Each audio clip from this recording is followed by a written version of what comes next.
Good evening, and if you're just tuning in, you're listening to UFO Paranormal Radio Network, otherwise known as United Public Radio Network, or just UPRN on 105.3 and 107.7 out of the beautiful city of New Orleans, Louisiana. And this is the Angel Rock. I am your host. I'm Lorilei Potvin. I'm a Canadian clairvoyant medium, crystal Reiki energy healer, Akashic Records practitioner, spiritual teacher and mentor, and registered nurse. Now, my show, the Angel Rock, I usually have guests, but I'm going to say Happy Canada Day to all us fellow Canadians who were celebrating on was it yesterday? No, the day before, actually. Beautiful fireworks. I uploaded. Hi, Sandra. Hi, Erica. Got people here already in the chat, and I want to give a huge shout out to everybody in the US, our brothers and sisters that are out there, because it's July the 4th tomorrow, Independence Day in the United States. We've got Howie Odell here too. We've got all kinds of people already. So if you want to join in the chat, you want to be part of the conversation, where you need to head over to is UFO Paranormal Radio, either on Facebook, YouTube, or you can go into my YouTube channel, which is, excuse me, which is, what is the name of my channel? The Angel Rock with Lorilei Potvin. And I'm also a co-host here with my good friend on Thursday nights at 7 p.m. to 9 p.m. Eastern Standard Time with The Thing at the Foot of the Bed. So I thought, I purposely didn't book a guest tonight. I figured I love when I do shows with just all of you. Hi, Susan Long. Actually, while I'm talking to you all, I'm going to make sure you guys would not believe what I went through on Facebook to try and post this boy there after me. And I haven't posted anything bad. I promise. I've been really well behaved. They even went after David and I's intro on The Thing of the Foot of the Bed, which is non-copyrighted, and my very talented co-host David wrote the intro for, and he also performed it. Sorry, I want to pin this at the top so people can find it. That he also wrote it and he performed it for the intro that we have for our show. So we finally got it streaming everywhere it needs to. I'm actually, just so you guys know a little bit, I'll do a little bit of housekeeping. If you're on Facebook and you've never used StreamYard, you've never been to a live like that, you may show up as Facebook user. That's okay. So there's two things you can do. If you don't want to go to StreamYard.com/Facebook, give them permission to use your name and your photo. You can just let us know who you are. Oh, you love my Grateful Dead bears on my shirt, do you? Well, hey, this is the Angel Rock. I don't know if I've ever told some of you newer people why it's called that. It's called the Angel Rock because I connect with the archangelic realm, higher beings, elementals, things like that. And I love crystals, but I also love rock music. So usually my little theme, thanks, Howie. Howie goes, come to YouTube and tune in. Yeah, I usually say hi from my YouTube channel. So I'm going to do that too as I'm talking. So I usually do wear rock shirts, usually. David and I are colors. We started out with black, and then we kind of turned it into a pajama party when we went one day or 1 hour later, when David was still working, had to be up at 4 a.m. So he'd usually get in his jammies and crawl into bed right after. But now he's got a little bit more freedom and time. So we'll probably go back to our black and white. We kind of made the two shows completely different so we could differentiate. Hang on one sec here. So a few things. I'm on Roku tonight. I don't usually do the Angel Rock on Roku, so we are on TV. We have a United Public Radio Network channel, or UFO Paranormal Radio channel, whatever you want to choose. If you want to find it, you're going to sign into your Roku account. You're going to go to the channel store. You're going to type in UFO space P as in paranormal. You're going to get a list lining up under the search. You're going to look for about the third or fourth one down. You're looking for UFO Space Paranormal and United Public Radio, and that's our channel. So I am streaming there tonight because Facebook did not like me, and we produce our own shows. So They give us 8 spots, so you want to make sure you fill up all 8 spots, right? Why not? So more people can see the show. Also, want to let you know, if you guys like what you see here, please like, share, and subscribe. Tell all your friends and family, because there's something for everybody on this network. We've got all kinds of new hosts from all over the world. We've got all kinds of great shows. I'm actually, I think next week is my 4th year anniversary here on UPRN. So we've got shows that hosts that have been here for a while. Then when we're not streaming, we have the archive server running, and this network has been around for close to 25 years. So there are great shows that'll start streaming. I've heard people say to me, "Oh, I just heard your show," and we're not streaming live because the archive server just goes through all 25 years and just randomly picks shows to play. Also, if you guys ever miss this or you're watching it on the replay, I've had people say, "Oh no, I missed you live." No problem. There's always a copy on YouTube, on the main channel, UFO Paranormal Radio Network, on YouTube. We also have a secondary channel called UFO Gods and Extraterrestrials. I had to think about that. And I use my YouTube channel as a backup for the videos as well. Facebook also has them. And then anywhere where podcasts or talk radio is carried, our shows are there. Like, I think one time I was looking on a really obscure app. I had actually hosted a friend of mine's show over in Scotland for a couple weeks, a couple summers ago, and they're on a really obscure app. I even found our network on there. So you can find our shows anywhere. Thanks, Howie, for doing that. I also want to give Howie a shout out because he promotes our network for us. He owns the Rift Network, and David Hansel, my co-host, and I from Thursdays, are going to be on his show from 7 to 9 p.m. Eastern this coming Sunday, July the 9th. So you guys want to tune in for that. They help promote UPRN. They've been great about that. So I always like to give them a shout out. Yes, happy full moon. Don't forget about that. I even posted something. I remember to post happy full moon. And there's a reason why, because when I was able to work when I didn't hurt my back with it as a nurse, I never kept an eye on the moon phases. I'm going to give you guys a quick hi here. Hang on, so you guys can see where my channel is on here. Here we are. Hang on. I'll say hi, everybody. Anyways, we always knew, because I'll tell you, all heck breaks loose when it's a full moon, when you have people in the hospital, when babies are due, elderly people, especially with dementia or, certain types of disabilities. And we, without fail, we could always tell when it was a full moon. And I never even thought of that. Like, why would it be that way? And then I remember my partner, we call him the Dell, or just Dell. He had said to me one night, we were talking, I think we were out at the lake at his family's camp. And he said, I think I happened to mention, "Oh, geez, it's a full moon. I'm sure all heck's going to break loose." And then he said, "Yeah, but that makes sense." And I said, "Well, what do you mean?" He goes, "Well, we're like 75-80% water. And when you look what the moon does to the tides, any type of water, can you just imagine what it does to human beings with the water in their body?" And it most definitely does. So I always remind people, I actually saw an interesting article. I think it was last night when I was posting it, because we've had some crazy activity around here, end of the month. So it's, how do I want to say this? I'll just say it's welfare payments, disability payments, whatever, at the end of the month. Plus, it was a holiday weekend. So let's say we had some very colorful activity around our neighborhood. Where I live, I'm about 6.5 hours north of Minneapolis, Minnesota. I'm in Canada. It's pretty well smack dab in the middle of Canada. It's called Thunder Bay. It's on the shores of one of the Great Lakes, Lake Superior. And because we are on a lake, or we're a port, if you will, we have an inordinate amount of drug activity, and always have. It doesn't matter if you live in one of the most expensive high-end neighborhoods to the lower ends.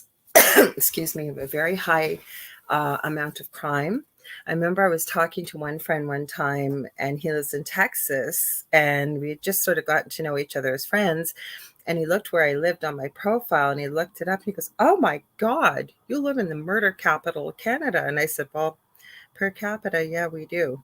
So it was one of those weekends this weekend. That's for sure. That's for sure. Howie, thunder, thunder, thunder. Well, I will tell. I'm going to tell you guys a little story about Thunder Bay. Thunder Bay was not always called Thunder Bay.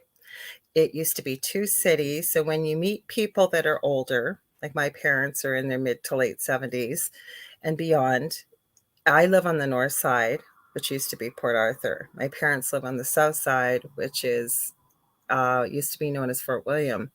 And you would literally, my especially my mother, it was like going to a different country to drive 20 minutes across the city, but they were conditioned that way. It was like, no, we don't mix with the people from Port Arthur, and people in Port Arthur would say we don't mix with the people in the south from Fort William. It was crazy. So Thunder Bay got changed to its name, I believe it was around 1972, 1973. You can still find this article. I think I've mentioned on this show before, but we made, excuse me, we had an international incident here. We had a mayor, very aptly named. This was his true name, Walter Asif. Now take note of that name, because Queen Elizabeth and Prince Philip came through here in 1973. I think it was one of her Jubilee anniversaries, but she also was coming to kind of, if you will, put her blessings on the city with the name change, because we have a lot of ties to the Hudson's Bay Company and back in England and things like that. We were a big part of that history with being on a port again. Anyways, as Queen Elizabeth and Prince Philip got off the plane, our illustrious mayor, Walter Asif, little man as short as he was wide, he grabbed Prince Philip's hand and said, "Oh, Your Majesty, it's so nice to meet you." And then he turned and went, "Oh, I see you brought your wife with you." That was Queen Elizabeth. But that's not why we made international news. And I remember I was a very, very little girl. I think the whole city was at our city hall because the Queen was about to make a speech and what have you. It was a really big thing, obviously. And the mayor still, I guess, did not realize that it was Queen Elizabeth, not King Philip. I guess she went to go up to the microphone, but he was introducing her, and then he said something to the effect of, "What do you think of that, girlie?" And he smacked her right across the backside. That was the illustrious international incident that our city became known for, and you can still find it on Google. Hi, Gwen Patterson. I have not seen you in forever. I'm so glad to see you. Oh, I think I said hi to you, Kelly, but if I missed you, I'm sorry. Hi, Kelly Durant. So I figured, so that's where I live. I'm about 35, 40 minutes away from the US border, and we are broadcasting to you guys from, and ladies, from New Orleans, Louisiana. So I want to give a shout out to Joe Montaldo, who owns a network. He runs a network out of his home, has all kinds of servers and what have you. And he provides this great platform for all of us to get together and sit and chit chat. So let me know where you're all from. Let me know if you got any plans, if you're over here in North America with the long weekend that just went by in Canada. There's nothing, stores are open, but government businesses were closed today. But I know you guys have a big holiday coming up in the US tomorrow. And many of us, because we're so close to the border, I won't be one, but there's many people that travel across the border, and a lot of people go to a little town. It's absolutely gorgeous. One of our regular listeners, Shannon, let me know on the weekend that's where she was. It's called Grand Marais. It's absolutely gorgeous. They have a big fireworks display. Or they go to Duluth, Minnesota, or even head out to Minneapolis, Minnesota. So it's not unusual going across the border, running into people you know from Thunder Bay. Believe me, if you're from here. So let me read some of your comments here. I'm going to start up at the top. And I thought, you guys, we can talk about anything you like.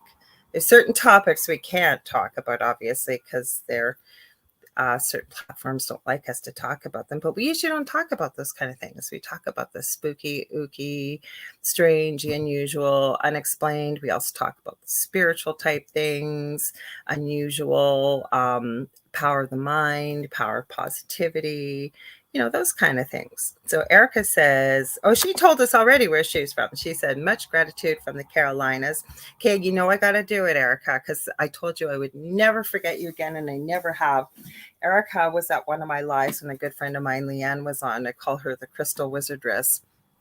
And Erica was in here making lots of great comments. And then she popped into the live with David and I a couple days later. And I knew the name looked familiar, but I couldn't quite remember.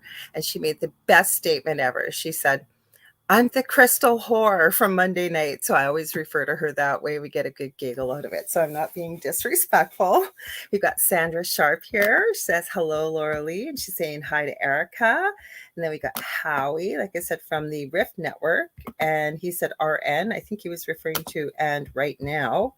It could have been RN because I am also a nurse. He said, happy Canada Day once again. Thank you. Susan Long says, hi, Lorilei. And then Erica said she liked my Grateful Dead shirt. Howie he's going back and forth between Facebook. Now he's got two different names if you see the comments, because some horrible person stole his profile on Facebook and he's never been able to get it back. So he is Howie, though. That's how we refer to him. Erica says, I used to collect all the bears. Oh, that's so cute. And thanks, Howie. You shared the link for YouTube. I appreciate that. Erica says, happy full moon. This is my YouTube channel here. Just so you know, I don't usually promote it. I don't have a ton of followers, but I don't really use this platform for much, but except a backup. But I do have some teaching videos. So if you go under the video section, there's two videos I share quite a bit out of my channel. One of them is how to create a love shield. So if you're an empath, and I run into many, I am empathic as well. I think most of us are that are intuitive. I find a lot of people, they have a hard time going into crowds or shopping malls or what may have you, right? And a lot of people look at it. I've heard many people call it a curse. I always look at it the other way. It's a superpower. You always know when people are lying to you. You can pick up so many incredible things with the sensitivity that we have. I just think the only issue is we need to learn how to manage it, if you will. And you'll hear people in the light worker field, which I would be called, and they will be talking about, you've got to shield yourself. You've got to shield yourself from negative energy. And I always like to look at it as there's nothing to be afraid of. You're not coming from a place of fear. This is empowering, right? So I think one of the most powerful emotions we have out there is love. And even if, say, you don't have a partner or anything, all of us have known love in some way, shape, or form. We've known love. So I always tell people that video, both the two I'm going to talk about, they take longer, the videos, to walk you through it than it does to do. And the reason why they're so long, I think it's the grounding and gritting one, which I'm going to mention in a minute. But I also take you through a guided meditation and all kinds of things in these two videos. But I like to walk people through so that you're able to create what I'm talking about as we're going along, versus you watching the video and going, what was step 7 again? What did she say after you did the video? So, and it's a very simple technique to learn. Even my son that has severe autism, he's 25. I've been able to teach him how to use this technique. He calls it the bubble. Now, my eldest son, he never ever told me what he created to create his love shield until he was an adult, and he decided to use angel wings. So check that out. It's very helpful. The other one I have is called, as I mentioned, grounding and gritting. And I think as human beings, we're meant to live in balance, right? I think that we're meant to be connected through source, whatever your belief system is, the universe, the ethers, the air, God, whatever you want to call it, right? And I also feel that we're meant to be connected to where we live, to Earth. Now we have these invisible energy centers running through our body called chakras. You may hear them called chakras, depending what people call them. And I think when things are really going great for people, everything's status quo, but in a positive way, we're in balance. So I think when we get out of balance is when we have issues. When we have problems with paranormal activity, we have, maybe some negative entities around us, negative entities attacking. One of the best defenses against it including you can shield yourself. You can use it on your house. You can use it on anything. You're using love. I think like attracts like energy. So you're using love as a shield. It's going to be very aversive to anything negative. Plus, when you're grounded, right, it just, your energy is much more stable, calmer, and again, creates a positive energy field around you, something very aversive to anything negative. So it's kind of a win-win. I will tell you, there's a couple other teaching videos there. I went through, again, love rock music. One of my favorite bands is Hailstorm, female singer Lizzie Hale, and she has a song called I Am the Fire. And I actually go through the lyrics of that. And I talk to you about those lyrics, but I talk to you about why music is so powerful and healing, and including the power of gratitude. I walk you through in another video how to feel energy, how to create it, what it feels like. And then I walk you through looking at what the energy we create. I teach how to create an energy ball. And then I walk you through various colors. And there is no right or wrong answer, but color is super powerful when we're doing energy healing. It can really create such a powerful energy force than just plain energy. And depending on what color is powerful for you or how you want to use it, you can use it in many different ways. So there's quite a few teaching videos, like I said, at the bottom towards under, not the live section, but the video section on YouTube. I'm going to keep going through your comments. Sorry, I got off track there. I always had I'm going to go back. I always had my moon time every full moon. Oh, that's interesting. You really synced up with the moon. The moon must be your buddy there, Erica. You can create moon water with crystals. Not putting the crystals in the water, but look it up. You can do it with sun as well. Howie says, can we talk about y'all's music in perspective of Canada Day? Sure we can. I'm sorry, the only one I can think of right now is Rush. That was on my bucket list. I'll never get to see Rush play live because unfortunately their drummer, who wrote most of their music, Neil Peart, died. Got lots of good, I used to think back in the 70s, and I'm not a lover of old music. I'm sorry, I'm not. I can tolerate it, but it's not my thing. I don't think I'm 20 years old and I got to be so cool either, but I just like current music. But back in the 70s, we had such crappy Canadian music. I'm sorry we did. And if you liked it, I'm sorry if you're listening. But we had Gordon Lightfoot, who just apparently, I believe I saw his obituary this year. He just passed away. We had Anne Murray, which was not my genre. But then we did have some good bands, like the Guess Who are from Canada.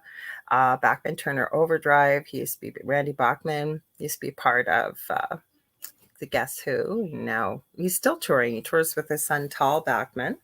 I mean, we got Avril Lavigne.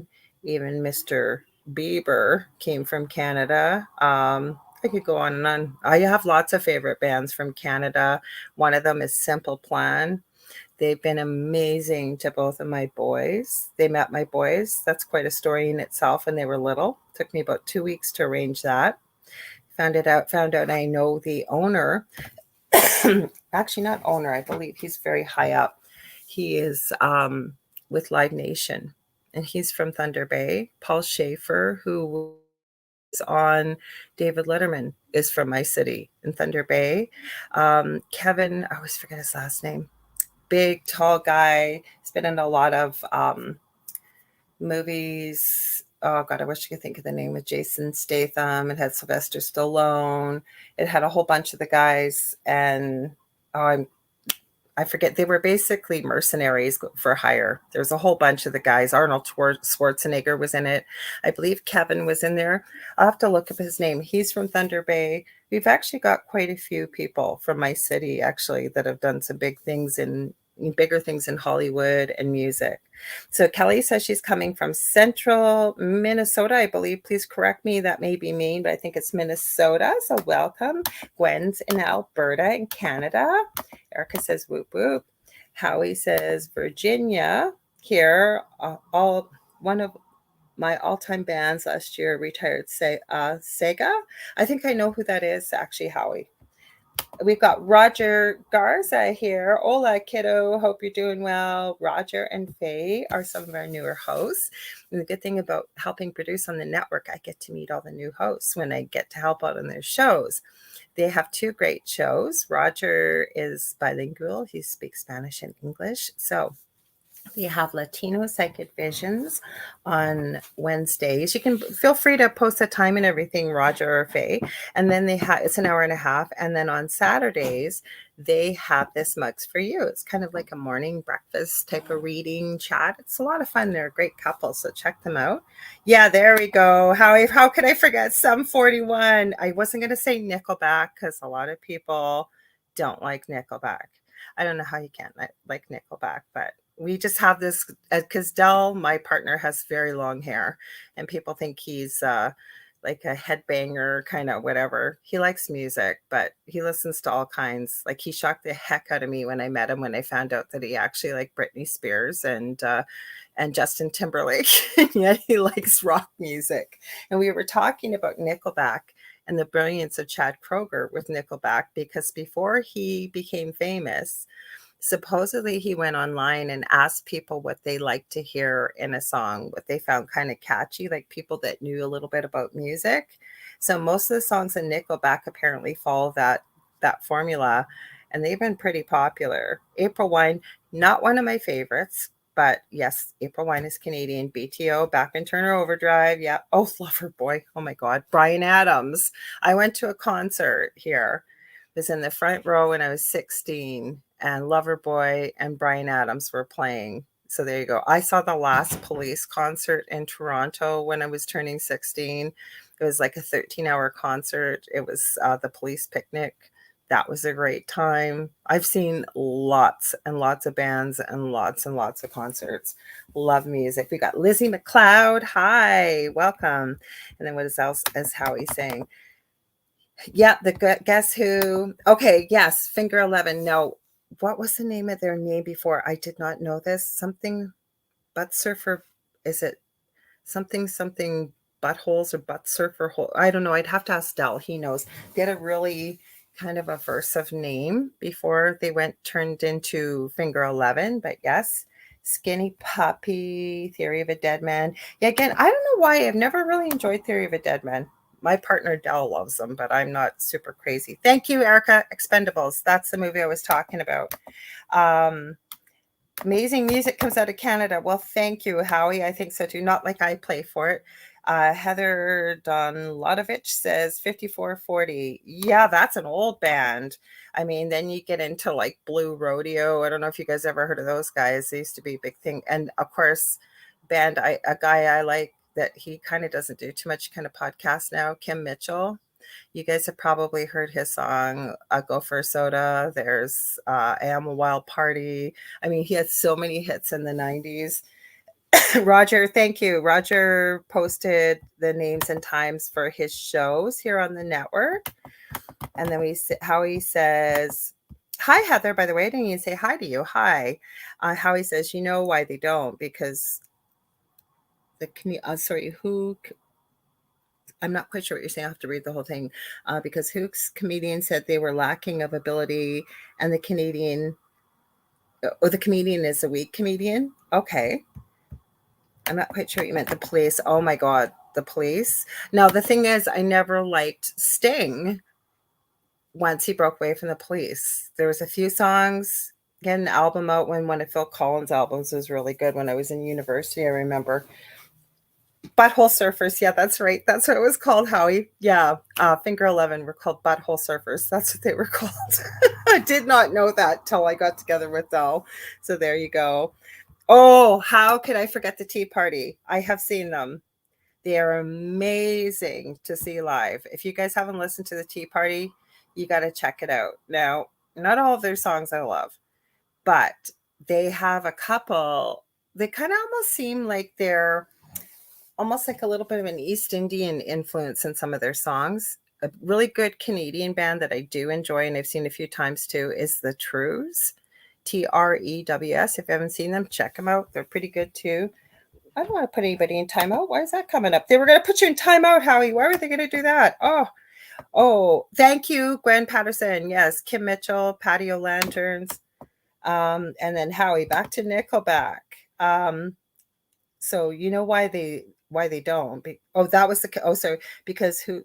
I think you read. I think we already read that comment. Sorry, and then you put love the Tea Party, the earlier stuff, lick the doors. I don't know them, and then you put Met CCR. I'm not quite sure what you mean by that, but yeah, there's. But I like lots of bands from all over. Like another one of my favorite bands, Muse. They're actually Australian, I believe, but they may be from the UK, but I'm sure they've got Australian roots, if I'm not mistaken. I'm not mistaken.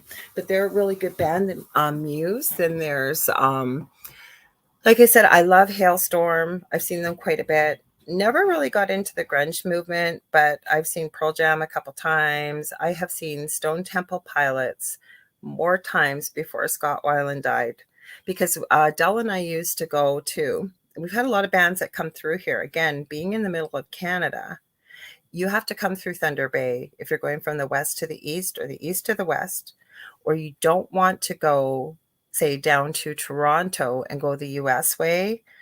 You can't go through the Great Lakes, you have to drive around them. So you have to come through Thunder Bay. So we get quite a few bands here that we wouldn't normally get for the size of the city that we are. We're about 100,000, little over 100,000 plus people.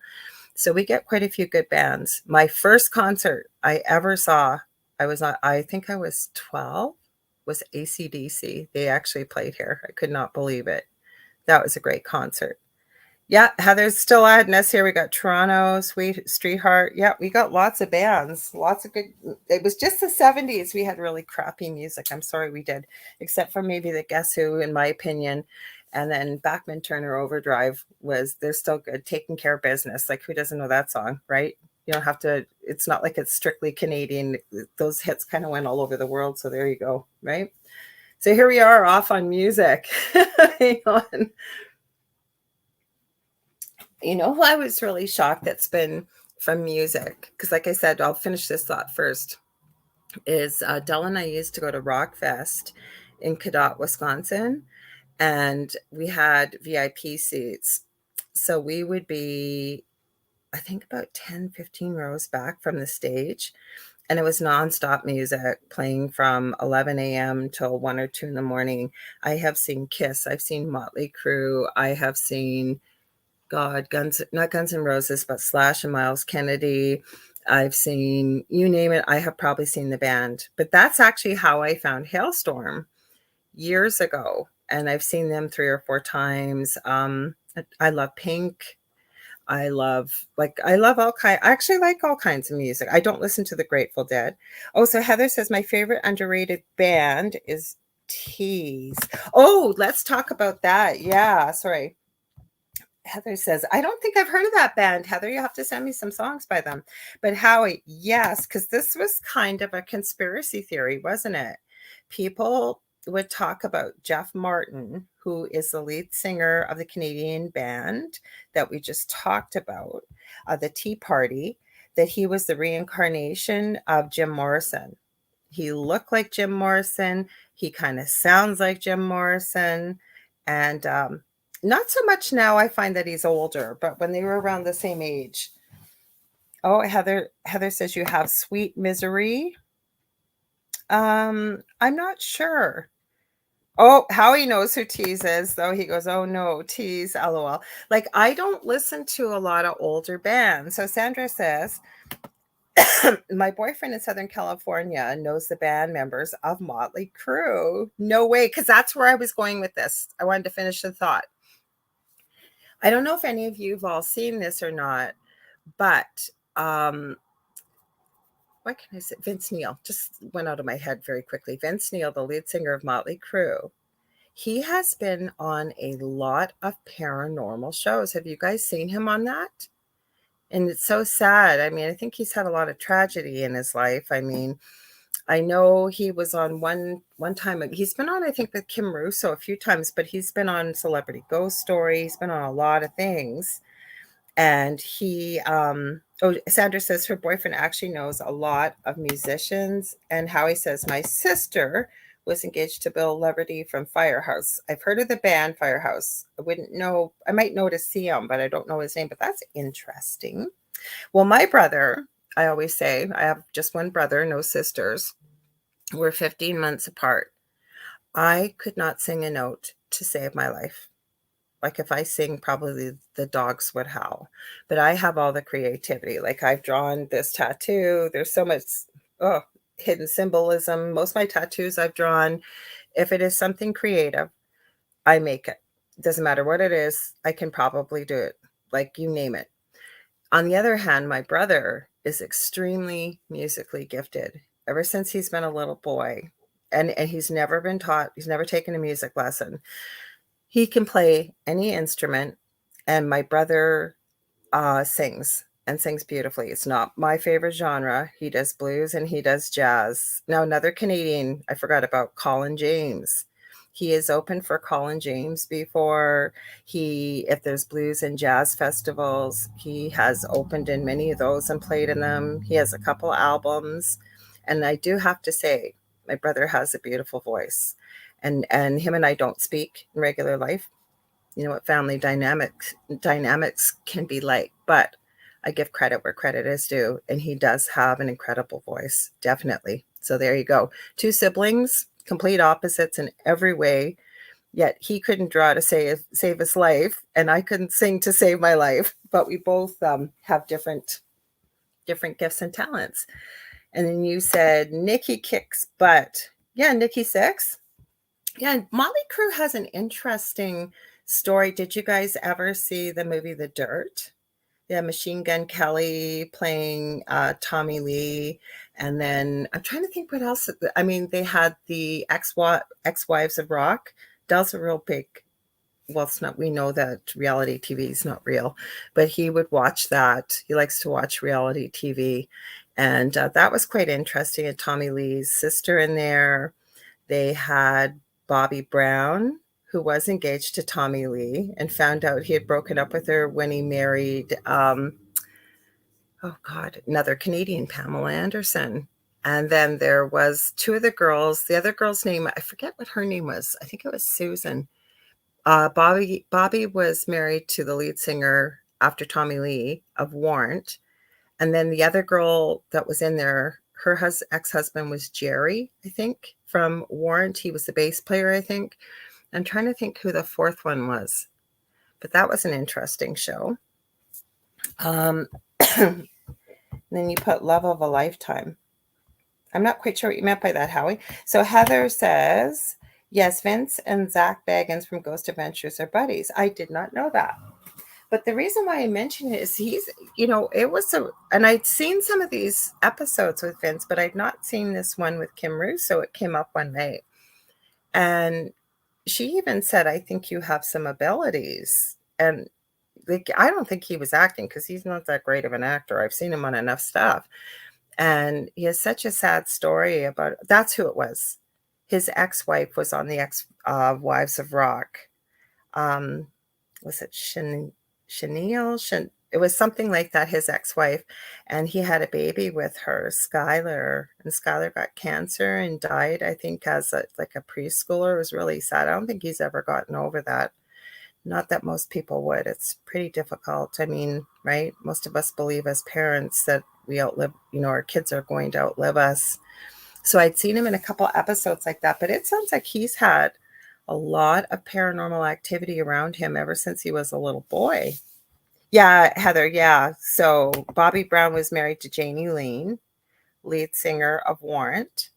And then I did see Warrant. Obviously, Janie Lane's no longer alive, and he wasn't when I saw Warrant. They had another lead singer fill in because he had quite a few issues. Poor Howie. Yeah, he's trying to type at work. He says, sorry for the typos. Firehouse, he says, big hit. Oh, got you. Love of a lifetime. I got you now, Howie. I got you now. So, and Howie says, yeah, I agree with the Vince thing. Because, yeah, it was kind of sad because the episode I saw, because I think he had been on a couple times with Kim Russo's story, whatever I forget what the name of her show is, but she actually happened to pick up the gentleman that he got into the car accident with when he was drinking and a lot younger. And again, I don't think he was acting. Like the amount of remorse and sadness, and I mean, this is like 30 something years later. It was like, holy cow, like, and again, we got to remember we don't know these people, right? And we just hear what the news wants us to hear. There's always, well, there's actually almost three sides to a story, right? One person's version, the other person's version, and then somewhere in the middle, usually the truth. So Howie says or sorry, not Howie, Heather says he was a super songwriter. You're talking about Janie Lane, I think, right? I would not doubt that. Well, the other thing I seen, because I do follow Bobby Brown, she has become a born again Christian, like super uber religious. Now, don't get me wrong, I don't go to her profile all the time, but once in a while things show up. But this was a couple months ago, and I actually went to her profile. I'm going like, did I read this right? Not that there's anything wrong with that, but that is like a complete 180 from who she ever was before. But then again, you know what? Maybe it brings her peace and it brings her happiness and it brings her maybe what she feels like she's missing in her life. So, wish her the best of luck, definitely. So I'm going to pull music into this a little bit here, you guys. What do you guys think about some of this music you hear out there? And I'm going to call it Screamo, a lot of that. And I'm not saying Screamo is bad, but it's these guys with this demonic horse yelling. And then when you start looking at some of the lyrics, what do you guys think of that? I'd love to hear your thoughts, because it's not a genre of music I would enjoy myself. I know there's a lot of people that may. I have seen people that have put their children even on American Idol tryouts or the X Factor tryouts. There was the most angelic looking little girl. She had to be about 6 years old, and her brother was probably about 8 or 9.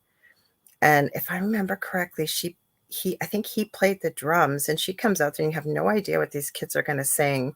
And she starts doing the screamo singing. Like, I don't even know how this child's voice was not ruined with what came out of her. Like, when you think about it, like I mentioned at the beginning of the show, I talk about, how powerful our mind is and our thoughts. Never mind what we say, what we feel, right? And what we think. So I often thought, like, the words that were coming out of this child's mouth with this song, and I'm not judging, it concerns me because, and again, I don't live their life and I don't walk a mile in their parents' shoes, but you got your 6-year-old singing it, like screaming in this demonic voice about demons and hell and all this stuff. I thought, my God, like, I don't know. What do you guys think? Like, I often wonder when you talk about those kind of things, and singing definitely is energy and it amplifies it. Like, what do you? Don't get me wrong. I'm not wishing anything on her like that, but that would certainly concern me as a parent. I don't know if I'd want my little one singing about stuff like that. I don't know. So, I mean, to each their own, but it's definitely not a genre that I listen to. But like I said, I guess there's some people that do. I'm still ruminating over the fact that Heather said that Vince Neil and Mr. Tight T-shirt wearing gentleman, as I call him, Zach Baggins, are friends. I have a friend that knows Zach Baggins in the paranormal world and lives in Las Vegas. There's people that know him. I guess okay, now I'm going to sound like I'm being mean, but I'm going to say it. I seen a picture recently. It was in a video clip, I think, on TikTok. I never knew about this before. That Zach Baggins, before he did Ghost Adventures, like probably about 6 months before, that he was on Wheel of Fortune with his sister. And he looked very Mormon, very religious. He was probably about 80 pounds lighter. And I'm not sure, not that there's anything wrong with this. You got to do what you got to do to feel good about yourself. But he had a much larger nose. It was definitely him and his sister Meredith. And I went, wow, they kept that fact hidden for a long time. Like, don't get me wrong. I know we all look at pictures of ourselves in our youth and go, oh God, what was I thinking? But I'd never heard about that before. You guys heard about that? It's certainly interesting, that's for sure. And then before I came on here, I was listening to a really interesting interview on I as some of you may know, I enjoy following true crime. It always freaks Dell out because over the years he's come home if he's been working. He goes, "How do you think I feel when I come home and I see you watching these kind of murder things?" And blah. It's like I've never hit anybody in my life. I haven't. Not my children, not my pets, like nobody. So what do you think? I'm plotting your demise while you're at work? I'm not. And the reason why I watch it, I think that sometimes it has some, even looking into how they solve a crime or anything like that, right? And sometimes it just puzzles me to why people do the things that they do and getting into the psyche. Sometimes I still haven't figured it out. But it also sometimes those skills and looking into problem solving and critical thinking, it's definitely played a part in different parts of my life looking at things. Let's put it this way. I don't know how to hack somebody. I've taught myself, it's now ancient programming language, but back in the day, I never even turned on a computer till 2002. But I did build my own website with programming language. Now it would be laughable compared to what's out there. But oh, I'm going to read your comment in just a sec, Christopher. But like I said, I don't know. I'm getting off track here as I saw your comment. Sorry. But that's why I said what I did. So I do know quite a bit about tech. I didn't even know it was called a podcast back in the day, but I won an iPhone in Canada here when they came out in the US right away. We didn't get the iPhone for a year later in Canada, and I had no clue what I was doing.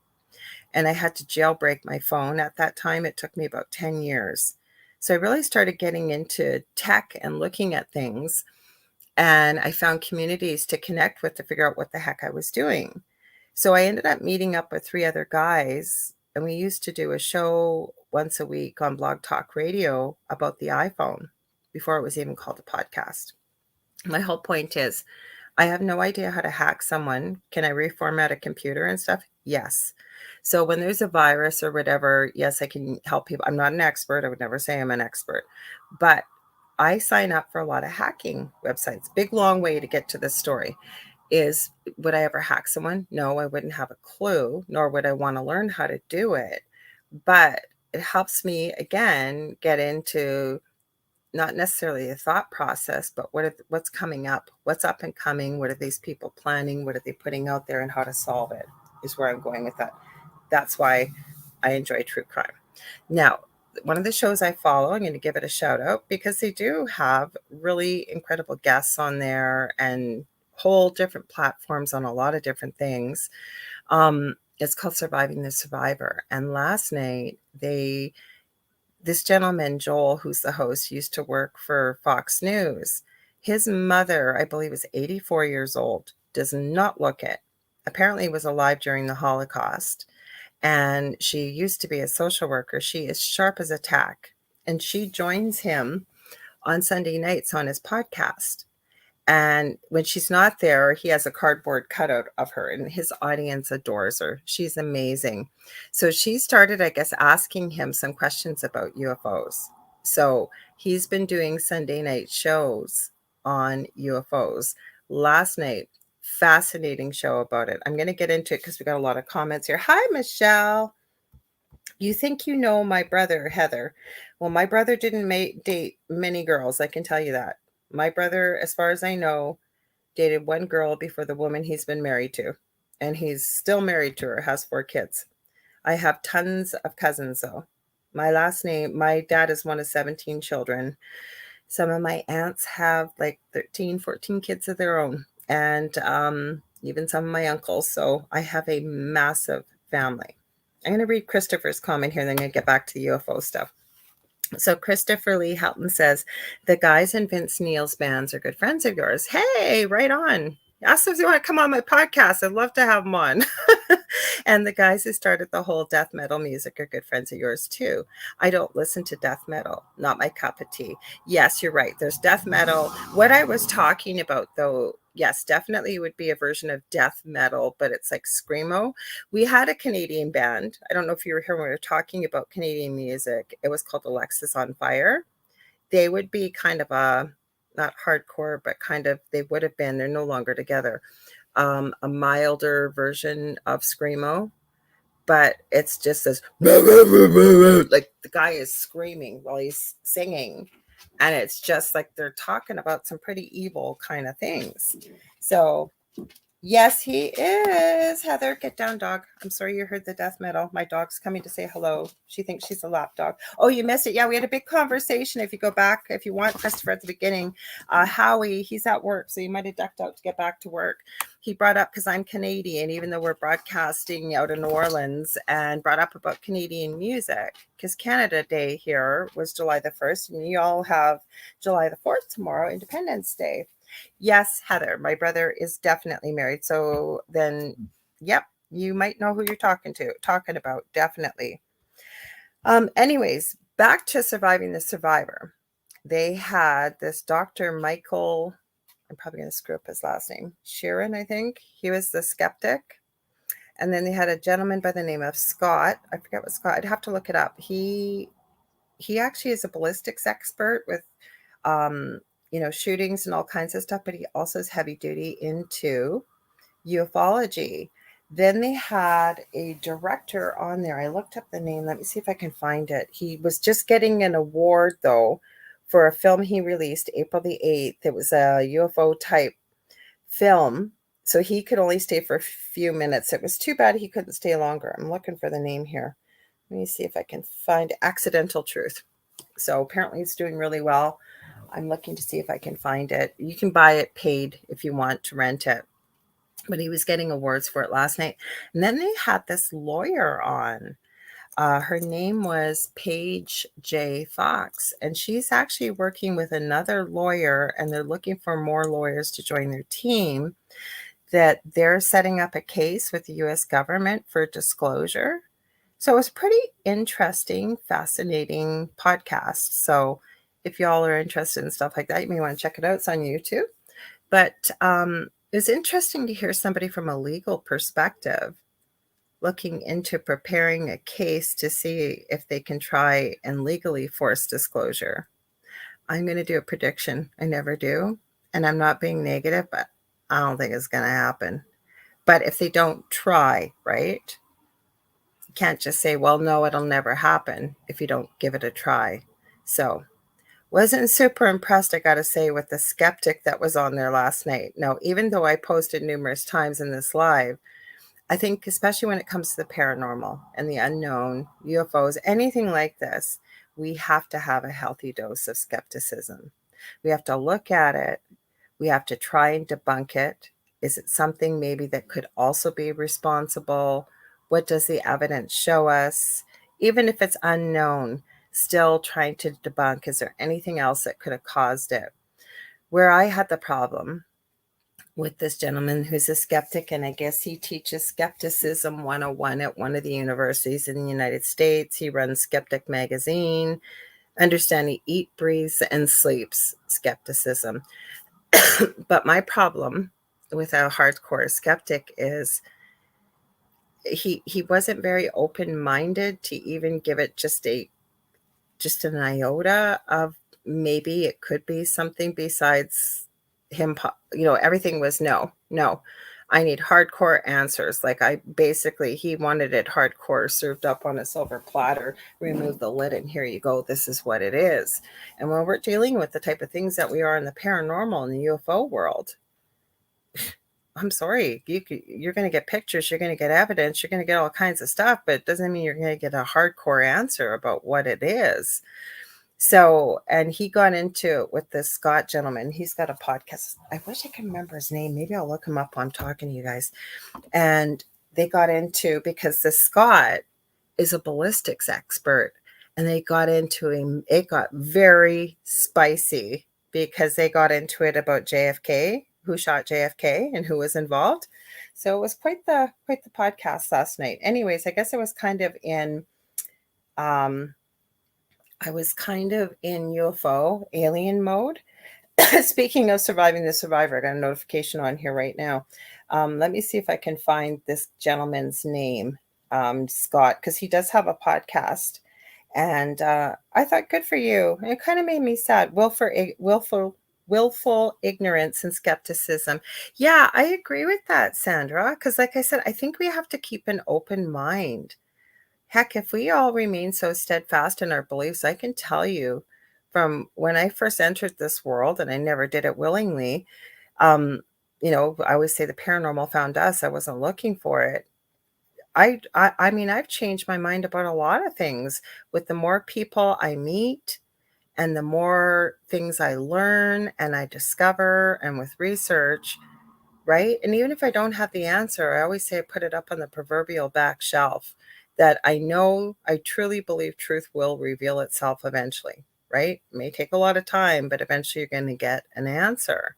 But to be so steadfast in the fact that it's either this or that and there's no wiggle room, it definitely was an interesting discussion, to say the least. Let me find him on here. There's also a podcast that Dell was watching that I've been trying to watch. I'm going to get back to. He said it was quite fascinating too. Let me see if I can find this. No, we don't. I got to go back further, I think. Here we go. Okay, so this podcast was called from last night. Aliens crashed. He was talking about the Las Vegas crash that recently happened. And it says aliens with those young guys that called 911. So aliens crashed in Las Vegas, according to famous crime scene reconstruction is the name of it. Podcast is called Surviving the Survivor.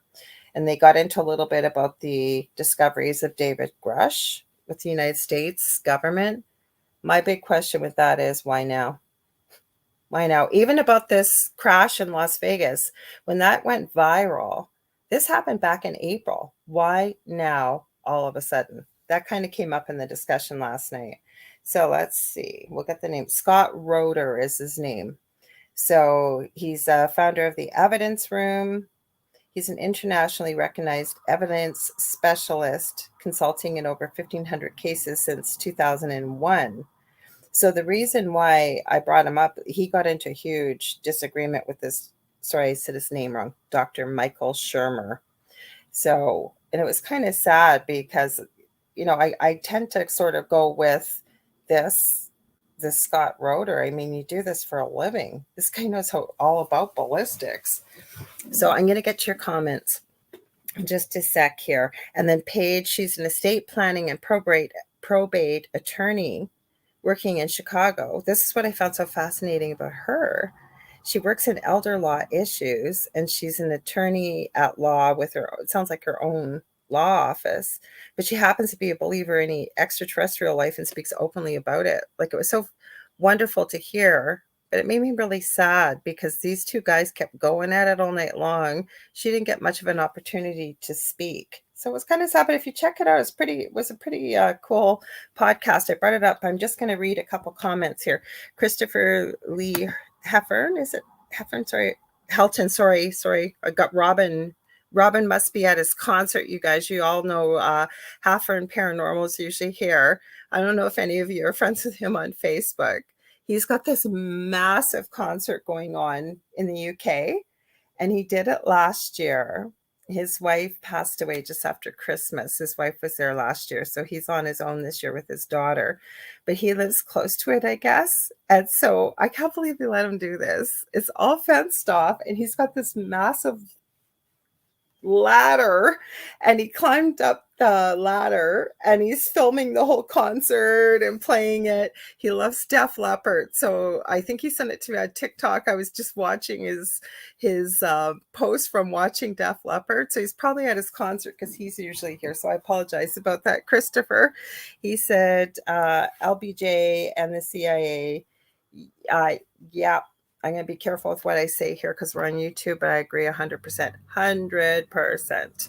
And Michelle says she's way over and down under. So she said, I would love to see, if it'll highlight, a UFO not a light. I agree, because this is what I was getting into. I could try and upload from, I might be able to send these videos here if you want to see them. Unless you guys want to talk about something else. Like I said, tonight's a night where we get to talk about what you guys want to talk about rather than having a guest. But I saved some of these videos because one of the guys last night actually mentioned, Scott Roeder mentioned about Skinny Bob. Now, I had seen this video footage, but I had no idea his name was Skinny Bob. And so I wrote the website down he mentioned. I think it's skinnybob.info. He had said .org and it wasn't, it's .info. There's a whole website about it.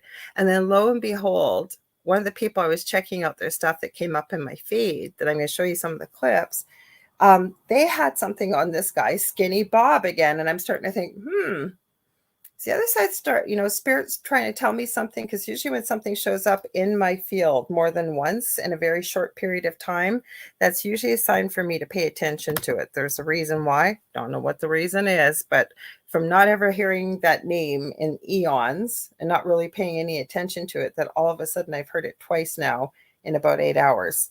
So Michelle says, yes, Skinny Bob. So let's see. Okay, this one is interesting because I have seen this video and it kind of went viral about a month and a half ago, but people were saying, oh, it had to be photoshopped and there's no context and what have you.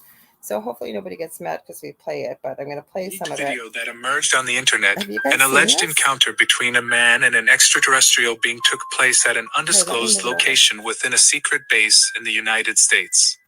The encounter reportedly occurred during the nighttime, and due to the video's quality, the specific surroundings remain unidentified. It is believed that this encounter took place in 2017, although no official confirmation. I don't want to play the whole thing in case people get annoyed. This is from a TikTok channel called, all one word, at UFO. Let me put my glasses on here, you guys. I'm going to read your comment just a sec, Christopher.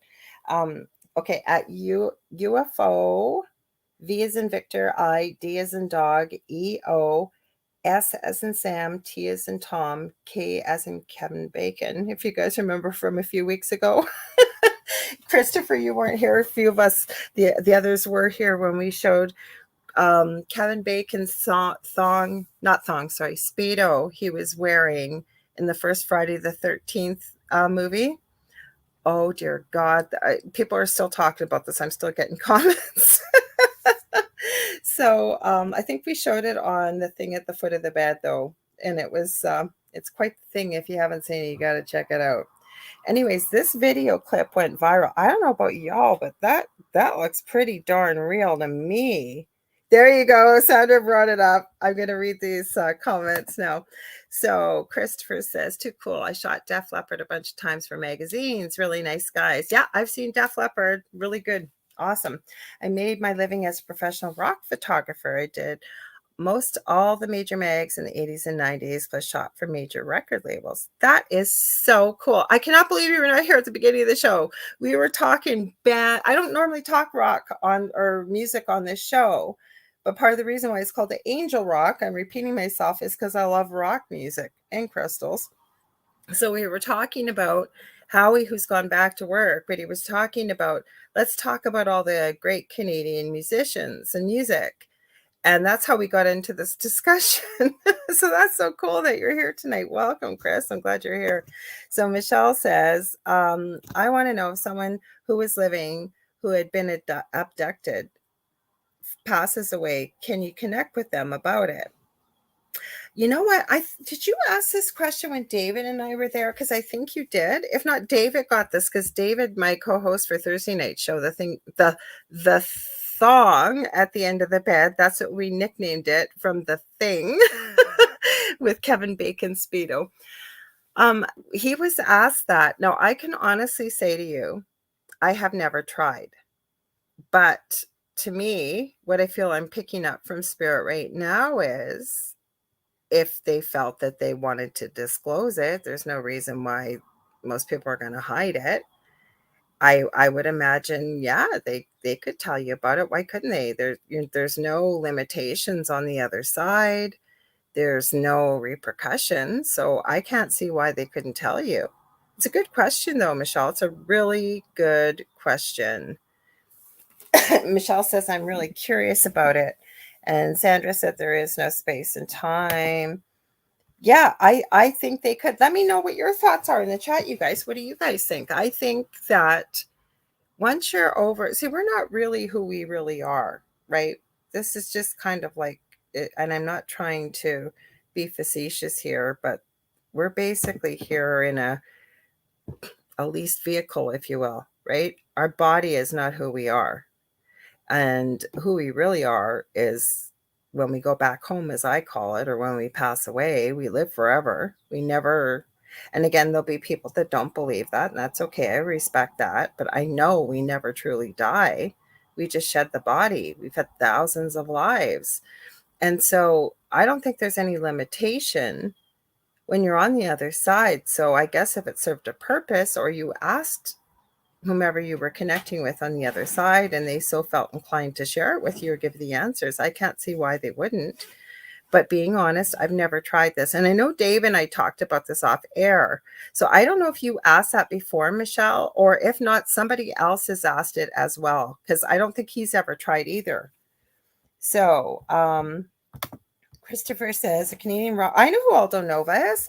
Canadian rock star Aldo Nova posted some shots of mine last month. I took of him. Oh, cool. You have to share them, Christopher. I'd love to see them. You should send them to me on Facebook. I know who Aldo Nova is. Way back in the 80s. Way back. When I used to go to bars when I looked like I was 25 and I was 16. Yes, I wasn't a bad kid, but yeah, I looked a lot older than what I was. And I remember he'd play music by Aldo Nova back in the early 80s. And I always loved NXS, the NXS and things like that. Mr. Derek is here, a good friend of mine. He says, it's my body and I'll cry if I want to. What do you think, Derek? Derek says psychic medium, paranormal investigator, fellow Canadian. Happy past Canada Day. Somebody asked, they want to know. I'm going to highlight it again. Then we'll get to the rest of your comments. Michelle's wondering, and I think it's a great question. I want to know someone who is living, because Derek does have experiences with the UAPs, UFOs, and extraterrestrials. I believe it is the Anunnaki he has experience with. Correct me if I'm wrong, Derek, but I've watched that interview with you and Sébastien Martin. I want to know if someone who is living who had been abducted passes away, can you connect with them about it? My thoughts are yes, you can, should you really want to. So let me keep going through the comments here. Michelle said, maybe we did something wrong and got sent to Earth. I don't think we did anything wrong, believe it or not. And again, this is my thoughts and beliefs. You're all entitled to your own beliefs. We chose to come here. And there's a lineup to come here because this is one of the most difficult places to come.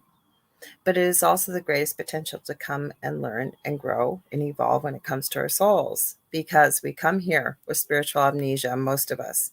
We come in these dense, heavy, fragile bodies. And yeah, and you come here and you know what? I've shared this before. I found this podcast not by looking. It's called the Next Level Soul Podcast. There's quite a few people that do channeling over there. And the reason why I kind of relate to channeling is because, yeah, could some people be faking it? Maybe. I think if you watch it, you'll be surprised, because I think most of them aren't. But the information that they get from the other side, I know some of it I've received myself from spirit, or at fellow friends that do channeling or automatic writing, or have picked up messages in meditation. They've had some of the things that have been shared have been very similar. But there was a really interesting perspective that was shared by a lady that was some kind of scientist. I forget what her name is. I think the podcast says something about the 12 archangels speak or something about it. This guy used to be a Hollywood director, Alex Ferrari. He's had some Hollywood people on his podcast like Billy Crystal, Eva Longoria, and a few others like that. But he features people from all walks of life. whether they channel near-death experiences. I've also studied near-death experiences for over 40 years, professionally and personally. I believe I've had one as a toddler myself. So, and never mind the paranormal, with all this stuff going on, I am convinced beyond a shadow of a doubt that we go on forever. But the way it was explained by this lady, I wish I could find her name. Maybe I will be able to. But she said that one of the reasons why we choose to come here too, and I do believe what she said about this, is on the other side, there is nothing but love. If you ever look at a near-death experience, there are a few people that have some negative experiences, but those are few and far between. But in general, on the whole, people talk about the colors on the other side. There aren't even human words to describe them. The music. They also talk about the feeling of love. Like love just seems like it's just such an inadequate word when trying to explain it. And you really do understand when it's all about being one with one another. The way my friend described it, that I loved how she said it, my friend Heidi, she had said it's almost like, she calls it a love soup. Like, you know, when you start with a bunch of ingredients, right? But when you chop them all up, you mix them together and you make soup and then you puree it, you can't separate the ingredients. It all becomes one dish.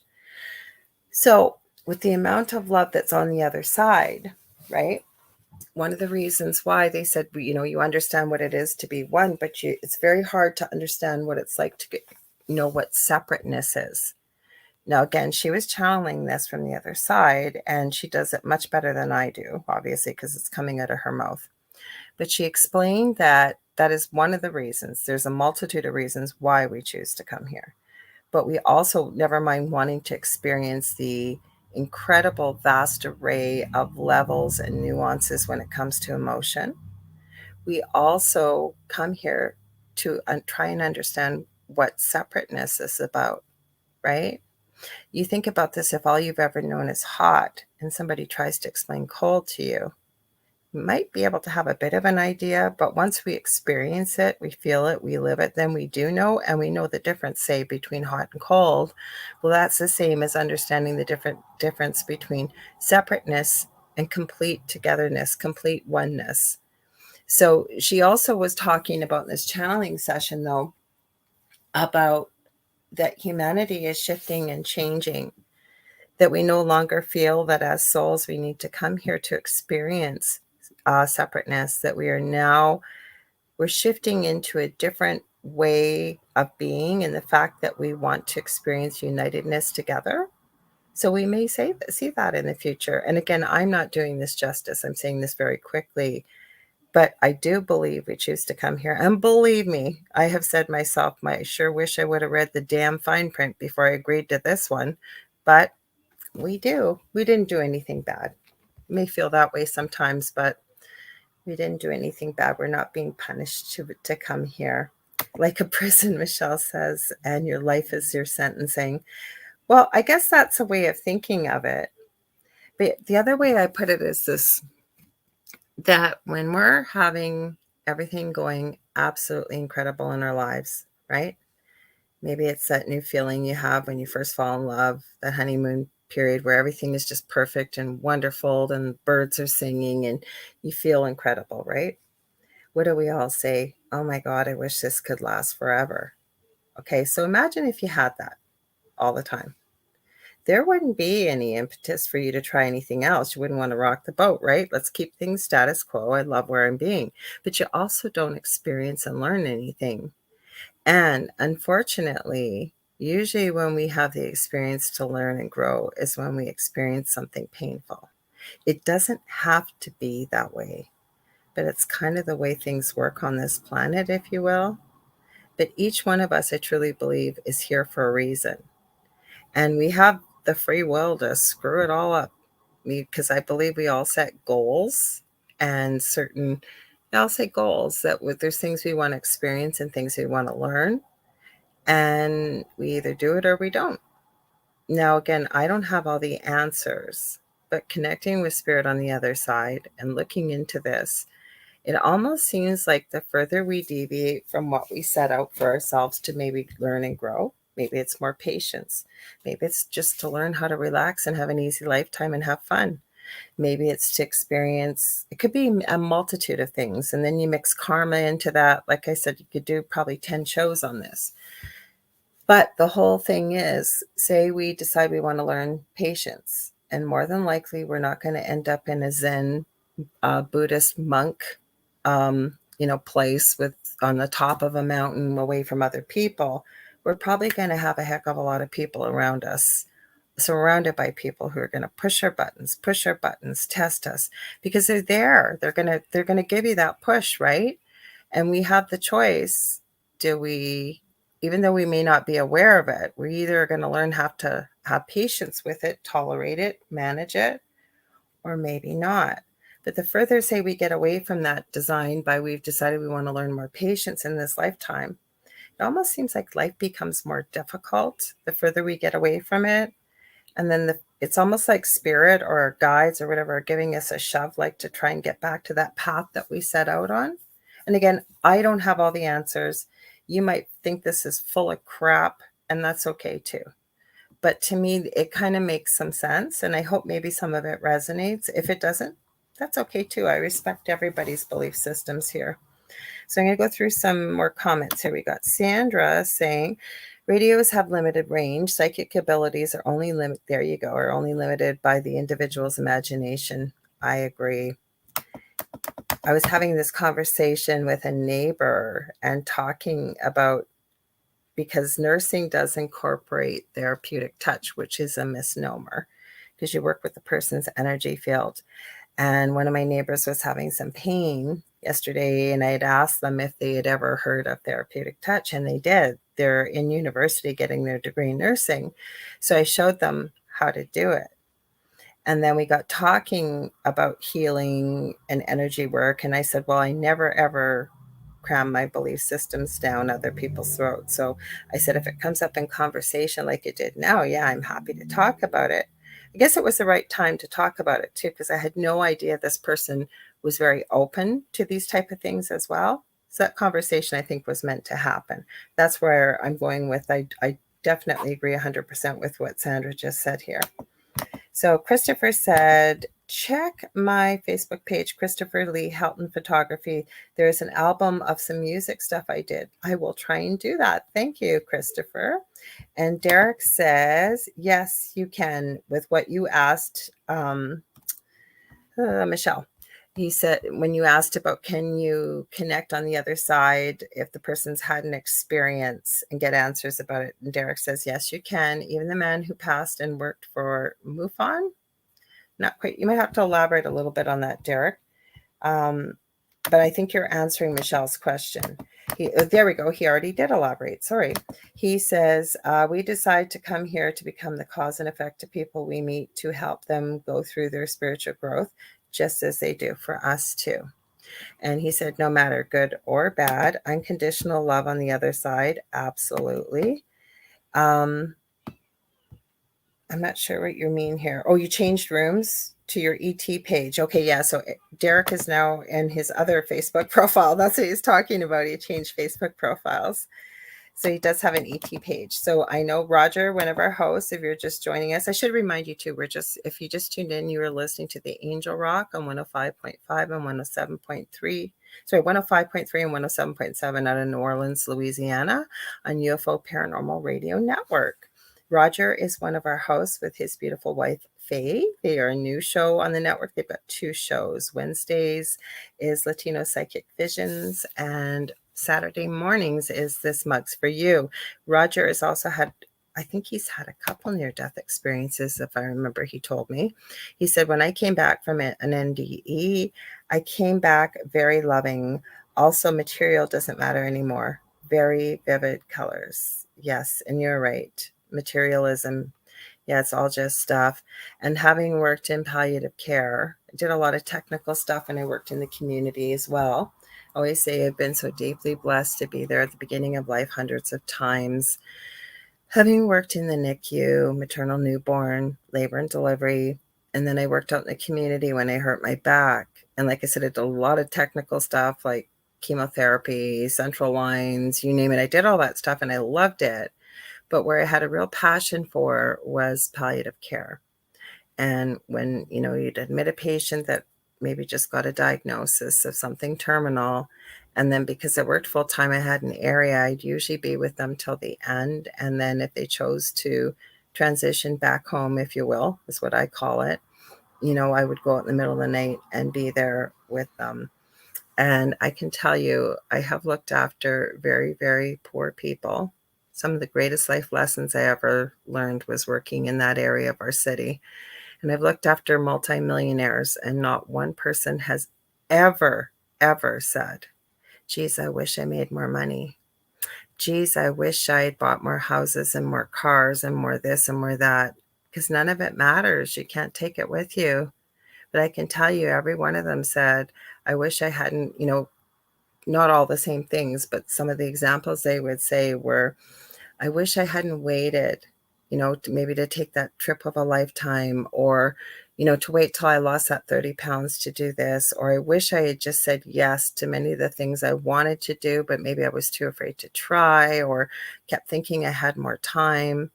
And the biggest thing I always heard was, I wish I had let the people around me that I love, let them know every time, several times a day, how much I love them. Those were the things I heard. Never, ever, ever about material things. I can honestly say never. So there you go. Derek says, it pains me to see your ex-wives again. Oh, Derek. He says, it pains me to see my ex-wives after I have to rebirth, meaning reincarnate. Derek's a joker. Well, you know what, though? When I was little and just getting in, well, even, quite a few years back, getting into spirituality, one of the things I used to wonder about is, and even before I, got into the work that I'm doing, I used to think, okay, so what happens when you have somebody that maybe was your first wife or husband or the love of your life as whatever you were together, and then maybe they pass away, and then you have another partner and you marry them? Well, what happens when you go to heaven? I used to wonder those things. Now I don't, but I did then, because I used to think, well, who do you go to live with in heaven? Do you go live with your first wife or first husband? Or it's not quite like that, but I used to wonder that myself.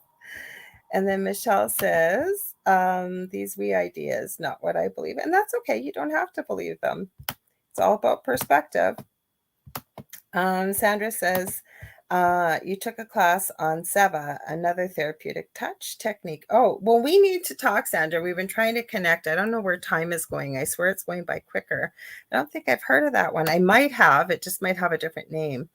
So Michelle says, thanks, Derek. Chris says, I have to run, cutting down trees in our yard. Stay safe. Great. I'm glad you popped in to say hi. I hope you'll drop in again and share with other people. We love to have, I try to involve the audience when I'm live on Mondays and Thursdays. Whether I have a guest, I only have guests on Monday nights, but whether I have a guest or not, I always try to involve you guys, because you guys help make the show.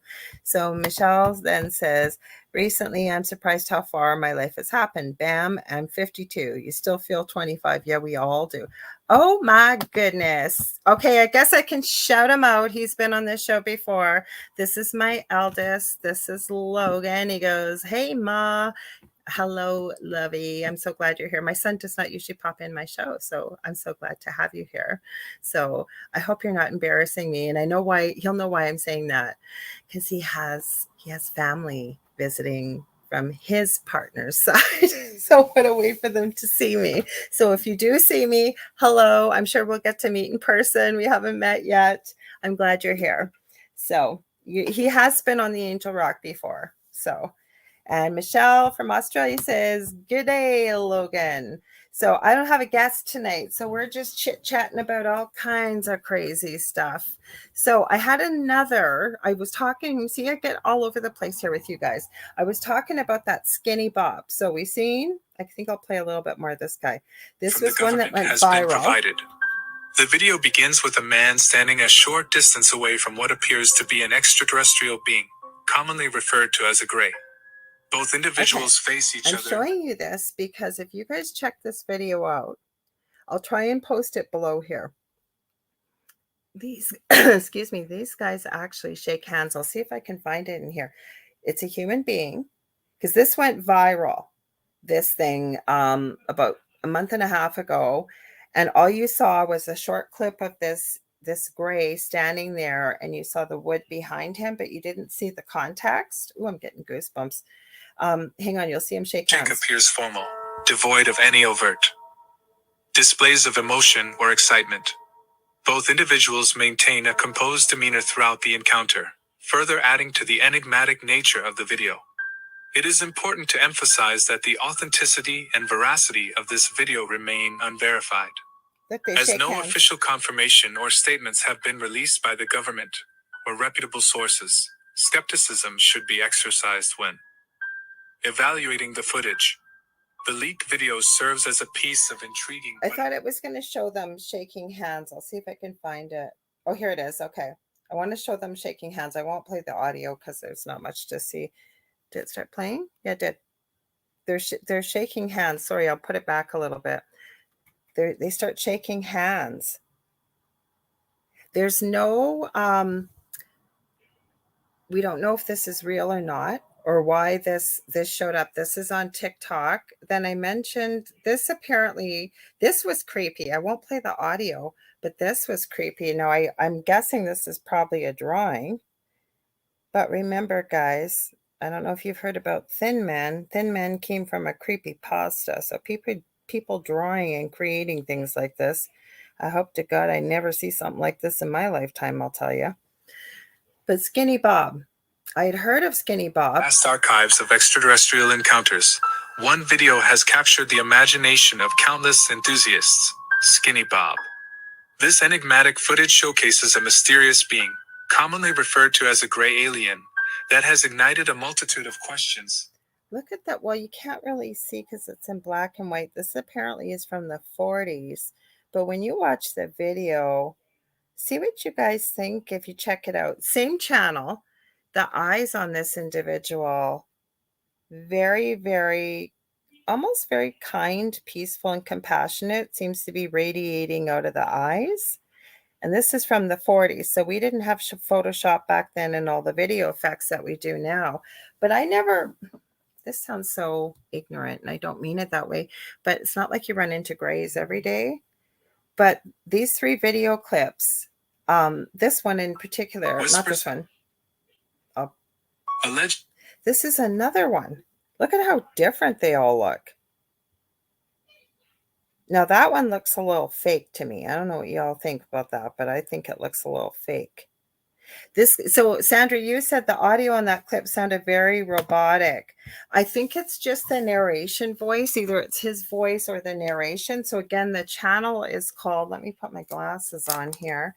It's called UFO, all one word. So UFO, V as in Victor, I, D as in dog, EO, S as in Sam, T as in Tom, K as in Kevin, Bacon. You guys will know what that means. My kid may not know, but you guys will know. So he's got quite a few clips on here.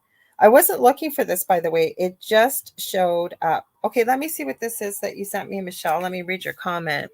So sent you a clip from YouTube. Haven't seen that before. And you showed an alien. Well, here, I don't know if we'll be able to pull it up. That's only a problem. Sometimes YouTube doesn't like when we play there. Let me go. I'm still here if I'm disappeared. I don't think I have, but let me see, Michelle, what you sent me. I'll put that there. I'll share it if I can. I'll have to check on this one. I've got 3 devices here. So I'm all prepared. We've had StreamYard kick out before when I've been live, so I can pop back on here if I have to.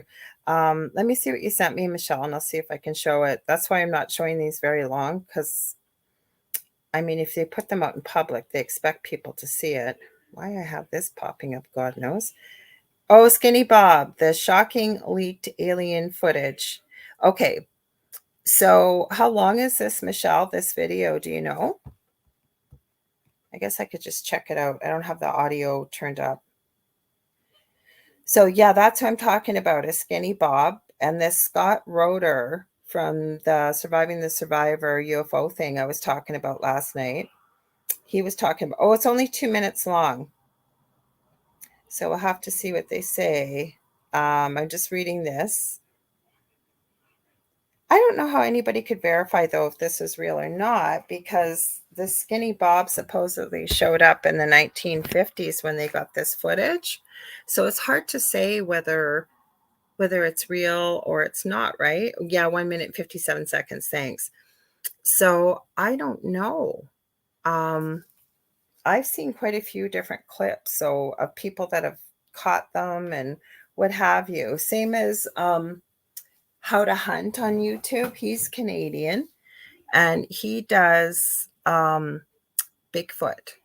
out in British Columbia. He gets reports and all kinds of things sent to him about it. I forget what he calls them. Is it the Sena?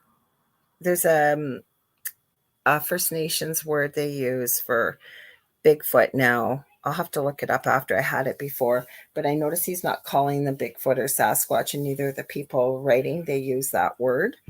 So they're referring to them. So I don't know, even last night people brought up the age-old comment of why is every video it seems that we ever get, if it could possibly be an alien, could possibly be Bigfoot or a cryptid or something like that, it looks like it was basically shot with a potato. The quality is always so crappy. Now, one person put, well, maybe people are so freaked out and scared that their hands are shaking. Could be. I'm wondering too, with the high, especially if they might be interdimensional, right? They probably got a high level of EMF coming off of them as well. Because I don't know about you, but I think that some of these beings, some of these crafts can purposely cause things to go out of focus. And I've heard other people talk about this as well. That Skinny Bob shown was different to the Skinny Bob you saw years ago. I'd seen that clip. I just never heard him referred to as Skinny Bob. So I don't know. I'm not an expert in aliens, though I've told you guys before, I have missing time. Went to the store when we were in our previous home that had all the paranormal activity. And I hadn't slept well in days. I was exhausted. My eldest kid always knows when I haven't slept. He'll even say to me, Mom, when's the last time you slept, when he talks to me after about 10 seconds. And I was going, it should have taken 2 minutes by car to go to the store. And I was at the lights and I blinked and my phone was ringing. And it was like I opened my eyes. I was in front of a building I've never seen before. I was in the opposite direction of where I was going. I was surprised I had cell service. And it was my partner, Dell, calling me going, "Where are you?" And I had to say to him, "I don't know." He's going, "What do you mean you don't know?" Because he had known how tired I was when I was driving. And I said, "I don't know where I am." I said, "I'll call you right back." And I've never seen this building before. It was miles away from where the lights were. I have no idea what happened. I'm not saying I was abducted, but I have no idea how I got there. Like, it was literally like I blinked. So, but then you get into, and we've talked about this because I know, Sandra, you went to the link, but Joe Montaldo, the owner of the network here, has helped put together the website ICAR, International Center for Alien Research. And he's been doing a long-standing, I think it's 20 plus year study of green eyes, red hair, Rh negative blood, because that did not exist in our genome up to before 70,000 years ago. And he actually, I'd never went to the site till I think I sent it to Sandra. And I looked, he's got some, let me see if I can find it on here. He's got some tabulations. Oh, Derek sent me a picture too. Hang on, we'll see what Derek sent me. Okay, hang on, Derek. Okay, yeah, I've seen these pictures. I'm sure everybody's seen them, and I've heard a multitude of different stories. I will get to this. I want to finish the ICAR thing. So ICAR actually had some tabulations there. Sandra, I think it was you, and I don't mean to out you, and you don't have to answer if you don't want to, but did you end up filling out, it's not a very long questionnaire. The website is called ICAR1, so icar1.homestead.com. I'm going to put my glasses on again. I'm blind. I'm not bald. I don't want to be bald. Hang on, I'll find it in here because it's in here. It's quite the study. So contactee blood types, it's under. So yeah, he does have some findings here. So O negative, 32% are contactees. Distribution of blood types, it said worldwide. I'd have to go through this a little bit more deeper, and it's kind of overlapping. One of these days, maybe I'll have Joe on here and he can talk about this. It says eye colors and contactees, green. And somebody else told me this wasn't true. It was somebody in this chat a while ago. I know they did. It says green / hazel eyes make up 39% of the 34,000 contactees that took part in this study and make up 60% of the O negative group. Blue eyes making up 36% of the blood types and 32% of the O negative group. Brown eyes making up, well, this doesn't really add up, does it? No, it doesn't. So I don't know how he came to these percentages. The O negative group, brown eyes, make up 25% of the study group and 8% of the O negative group. So I'd have to look at this a little bit more closely. I think the way he's written this, that they do add up to 100%. So what he basically, from what I can take from this, the majority of contactees have a lot of the genomic DNA that didn't exist before 70,000 years ago that are now, through their own self-reporting, are being contacted or possibly abducted. So it's pretty interesting. You guys decide you want to go to the website. This is what it looks like, and I'll repeat. It's iCar. I could probably type it. I'll go to my YouTube. So you guys wonder why I can't talk here. I'm doing 20 things at once. I'll type the website. I don't want to type it in the chat here. Yeah, you said you did go. Okay, Sandra, because it types on every platform I'm on, and it posts 8 times. So give me a sec. We'll go to YouTube and we'll go to my channel so I can post in the chat. Okay, I'll type the website for you. I believe it's, okay, don't do that. iCar1 dot homestead.com. So if you guys check that out, there's it should come up. There's a menu on the side, and that's where you can see it'll say contactee. It's got our logo for you, UPRN. It'll say contactee blood types. There's all kinds of really good information on this website. Hopefully that works for you guys. Yeah, icar1.homestead.com. So that should work if you click on it or copy it. Now, Derek has sent me these pictures. I won't upload them because they're just stills. I'm sure y'all have seen these. They went kind of viral. Okay, so Derek, what's the story you heard on these pictures? Because I have seen about 3 different stories about these pictures. So where are we going to go? Now this one, okay, so isn't this interesting?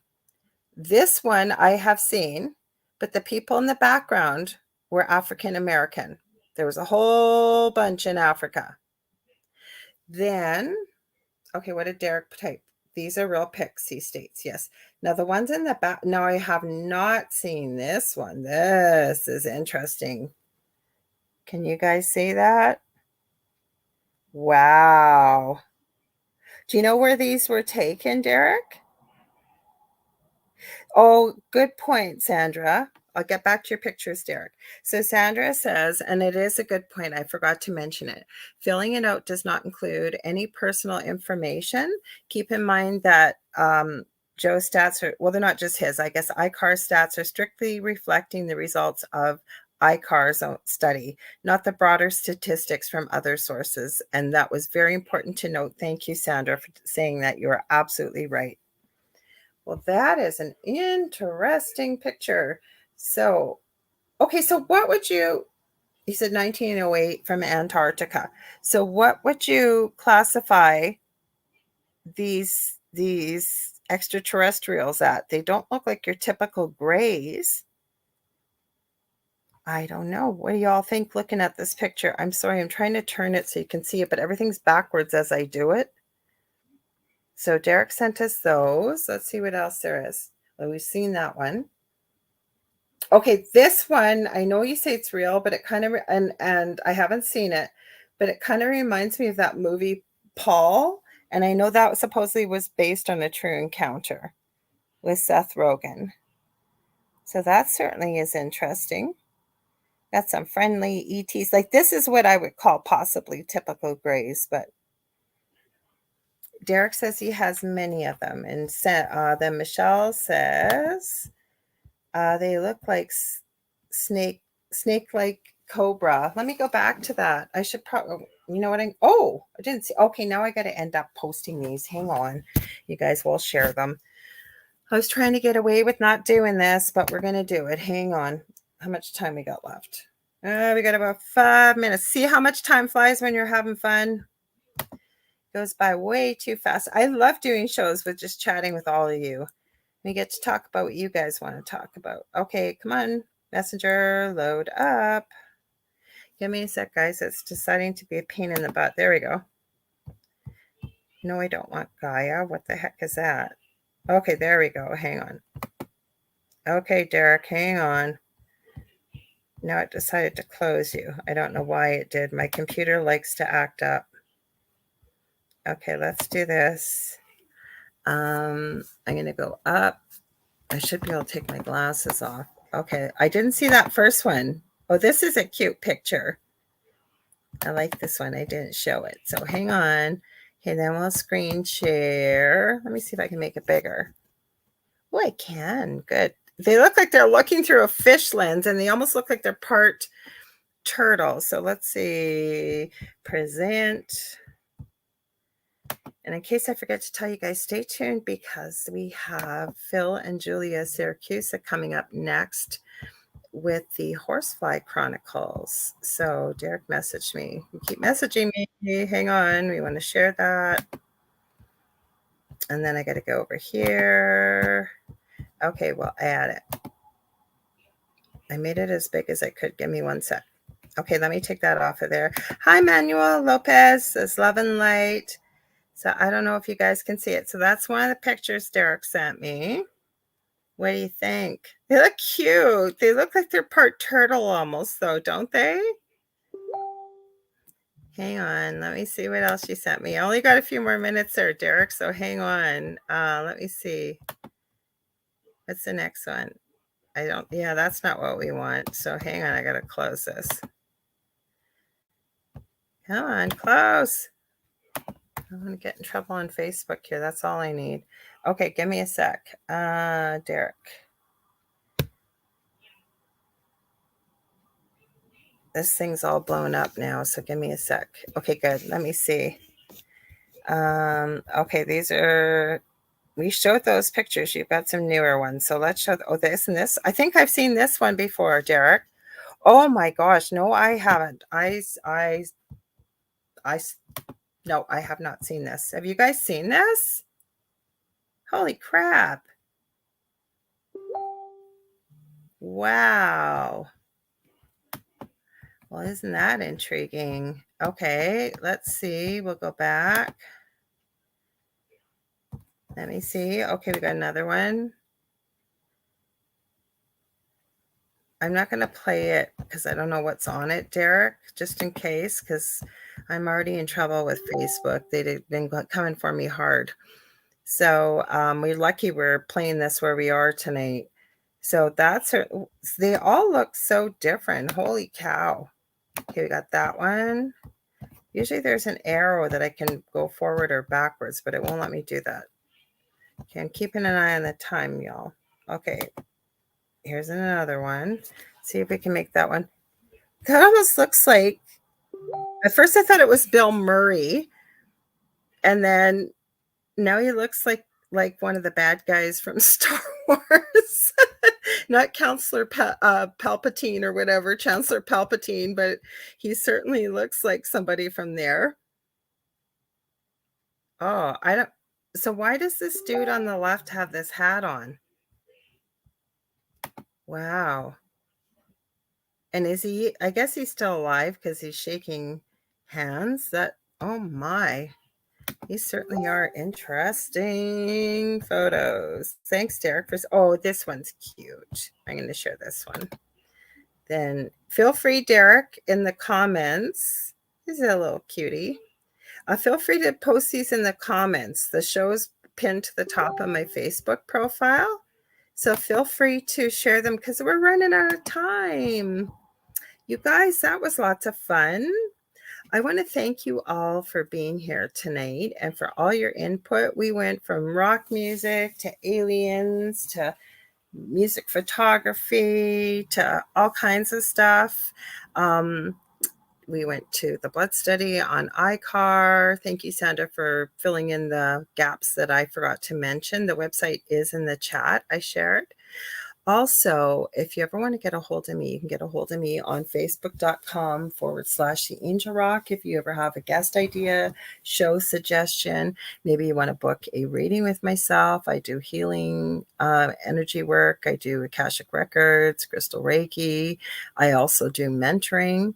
You can get a hold of me on facebook.com/Angel Rock. Like I said, I have 2 groups on Facebook, Paranormal University for all things paranormal, and then the Angel Rocker Tribe for more things spiritual, power of the mind, power of positivity, and things like that.